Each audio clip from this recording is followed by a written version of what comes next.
Way to start the second half of the season with a big win over our rival Kentucky. It is.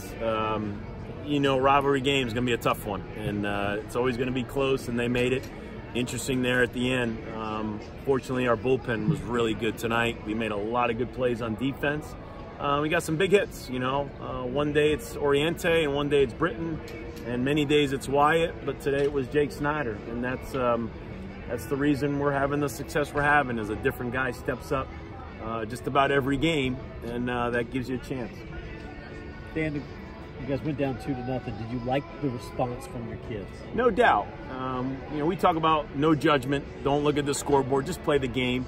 It's going to happen. They're in this rivalry game, they got good players. They show up. They play hard.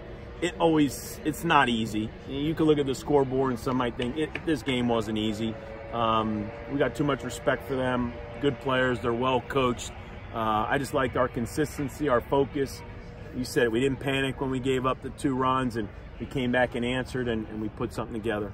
You did get quality outings from Zeke Pinkham and Drew Campbell today. Would you say your offense is great in the sense that anybody in your lineup can get a quality outing no matter where they are in the batting order? Well, that's it. You said it. Pinkham, Campbell, and probably Campbell and Snyder were struggling the most. You know, if you look at last week, just weren't real productive and didn't have a lot of quality at-bats, and, you know, and then today they look locked in, and that just shows our depth. And, you know, it's a complete lineup with some good hitters that can come off the bench, and you just need, you know, different guys got to step up. And then Ethan Stringer was also 1-for-1 with 2 RBIs today as well. Ethan had 2 huge at-bats, and the one thing Ethan's always done, he competes, especially against left-handed pitching. That's his strength, and now we're starting to see a lot more lefties. Seems like we're seeing 1 or 2 every weekend in the ACC, and of course they ran out a really good lefty tonight, so we need to have Ethan to keep going. Dan, you mentioned depth at the plate, but on the mound as well. Adams settled things down, but maybe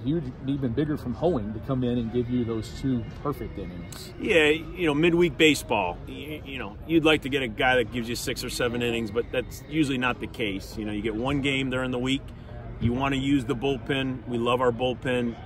Elliott got us out of a huge jam there. Hoeing looks like he did last year. He's so comfortable and should give us 2 or 3 innings. And then Michael Kieran just continues to get better. So we pitched well, and we played really good defense. And you get a couple 2-out hits, and you got a chance to win. When you have depth like you do, what kind of flexibility does that give you as a coach?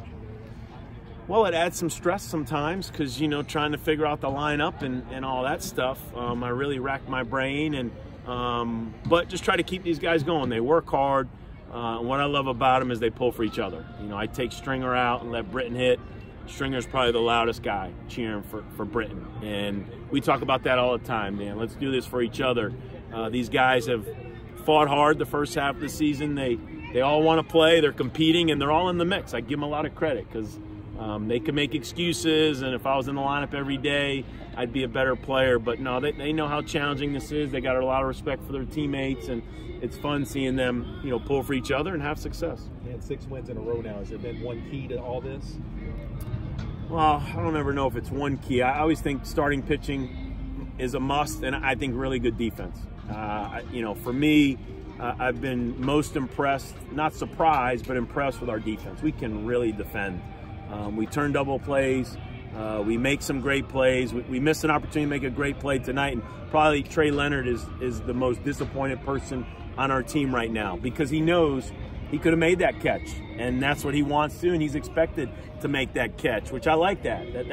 That's when you're a good club, when you really take pride in defense. We talk about it all the time, don't live in that batter's box world. It's easy to live in the batter's box, but if you're going to be a really good or a great team, you've got to defend, and I like the way we're playing on defense. Coach, you all are riding a 6-game winning streak heading into a big road series at Clemson. How good is that you got to win against Kentucky with that in mind? Well, it's your rival, so whether we were home this weekend or going on the road, I mean, you always want to play well against them and play well in front of all these fans we had on a beautiful night. But, yeah, it's going to be tough these next couple weeks. We got Clemson and NC State, you know, 2 of the top teams in the country, and to go on the road, you got to pitch and you got to defend. You can't give extra outs, and we'll compete. It'll be a fun weekend. You mentioned Sunday that Bobby Miller is a key moving forward. Struggling in the bullpen, coming to the mound. How big is Hoeing? Because it's kind of the flip struggling as a starter, but looking so sharp out of the bullpen. We knew that going in. We knew Bobby was a really good starter as a freshman. Hoeing was really good out of the bullpen. But we just said, you know what, we want to give Brian a chance to start. And Pro Bowl wants to see him start. Everybody wants to be a starter. And he still might start at the next level. But he has a lot of success for us coming out of the bullpen. And he's a great teammate. He'll do whatever you ask of him. And the guys are cheering for him as much as anybody. I mean, they want Brian Hoeing. He went through a tough arm injury in high school, and he had to miss his freshman year. He went through the struggles, and you come back from Tommy John, and he's just gotten better each year. So like we always say as coaches, man, it's our job to put these kids in positions to succeed. So it's good seeing him run out there and have success.